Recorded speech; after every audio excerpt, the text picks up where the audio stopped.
Olá meus amigos, vim agradecer todos que inscreveu no meu canal no YouTube. E seja bem-vindos novos inscritos. Relato enviado por um inscrito. Antes de tudo peço que veja meus vídeos até o final, deixe seu joinha, inscreva-se e compartilhe. Seja todos bem-vindos. Rumo a 4.000 inscritos. Perseguidos por um lobisomem.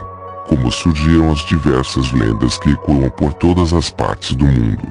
Em tempos antigos, antes da invenção dos meios de comunicação, tais histórias pareciam ser isoladas. Mas por algum motivo, as lendas de diferentes culturas parecem repetir padrões. Criaturas como lobisomens, que se apresentam com características assustadoramente semelhantes, surgem em relatos desde as aldeias europeias até os rincões do sertão brasileiro. Será que são invenções para assustar? Ou algo de real que alimenta essas histórias? Este relato revela que o mundo pode ser muito mais aterrorizante do que imaginamos. Tudo aconteceu em dezembro de 2011, durante uma visita de fim de ano ao sítio do meu tio, Paulo, no município de José de Freitas, no Piauí. Todo Natal passávamos as comemorações lá, aproveitando o clima pacato da zona rural. Aquela terra era vasta, cheia de histórias contadas por moradores mais velhos, que falavam de assombrações, criaturas da noite e eventos inexplicáveis.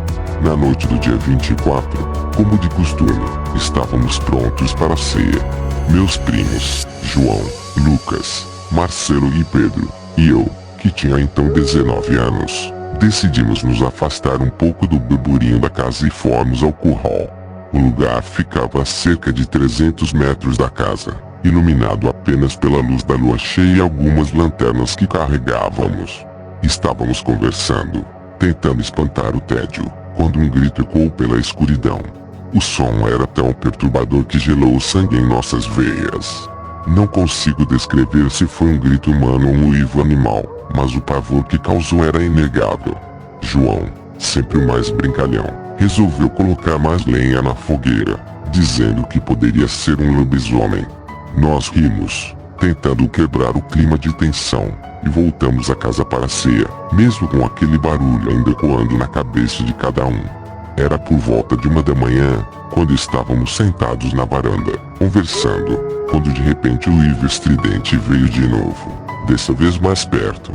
Minha tia Helena levantou-se bruscamente e, com os olhos arregalados, gritou: "Entrem todos, agora!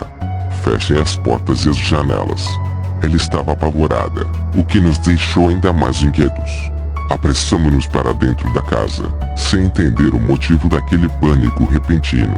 Ficamos lá, em silêncio, por mais algumas horas, com minha tia de olhos fixos na janela como se esperasse que algo horrível acontecesse.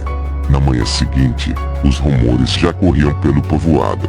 Um vizinho tinha encontrado uma de suas vacas morta no pasto, completamente dilacerada. Todos estavam tentando adivinhar que animal selvagem teria causado tamanha carnificina. Eu, meus primos e até meus tios ficamos assustados, mas tentamos agir com normalidade. No fundo, porém, estávamos todos com uma sensação ruim. Decidimos não dar mais atenção ao ocorrido e continuar com a rotina do sítio. No final da tarde, por volta das 7 horas, meu tio Paulo, meu primo Marcelo e eu estávamos no curral ordenhando as vacas, quando ouvimos os cachorros latindo furiosamente.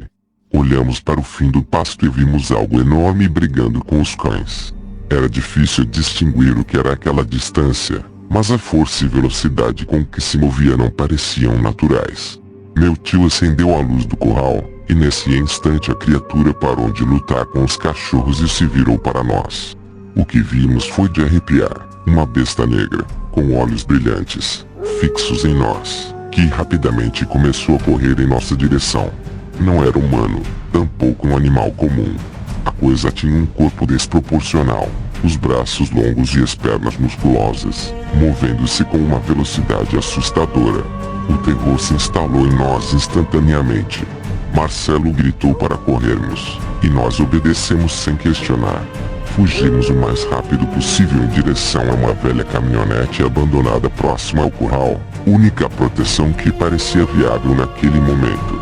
Entramos no veículo, trancamos as portas e nos encolhemos no banco traseiro.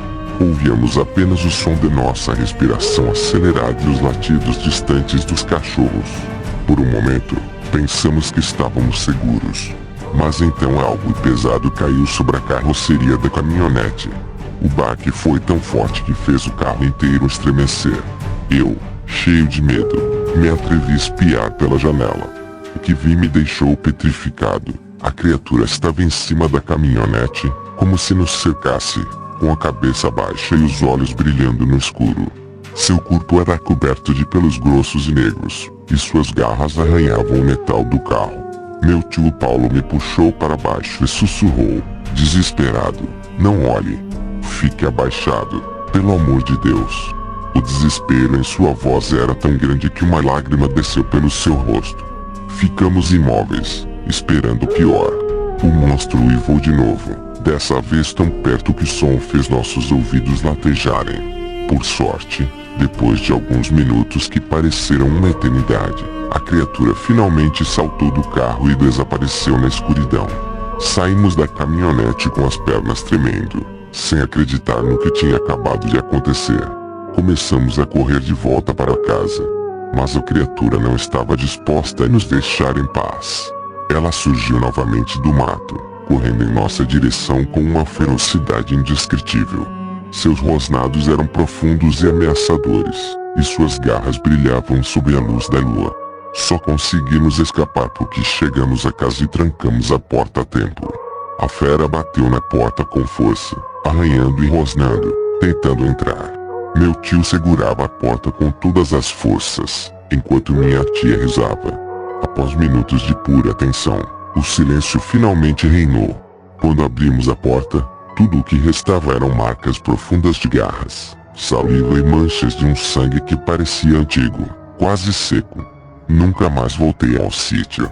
Meus tios se mudaram logo depois daquele Natal, e o lugar permanece abandonado até hoje. A história, apesar de abafada por nossa família, ainda ronda a minha mente. O que vi naquela noite não era uma simples lenda. Era algo real, algo que ainda me assombra em pesadelos.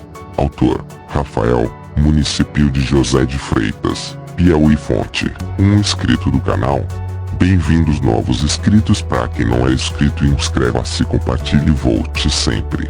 Canal do Kleber Uchoas agradece pela sua visita. Volte sempre.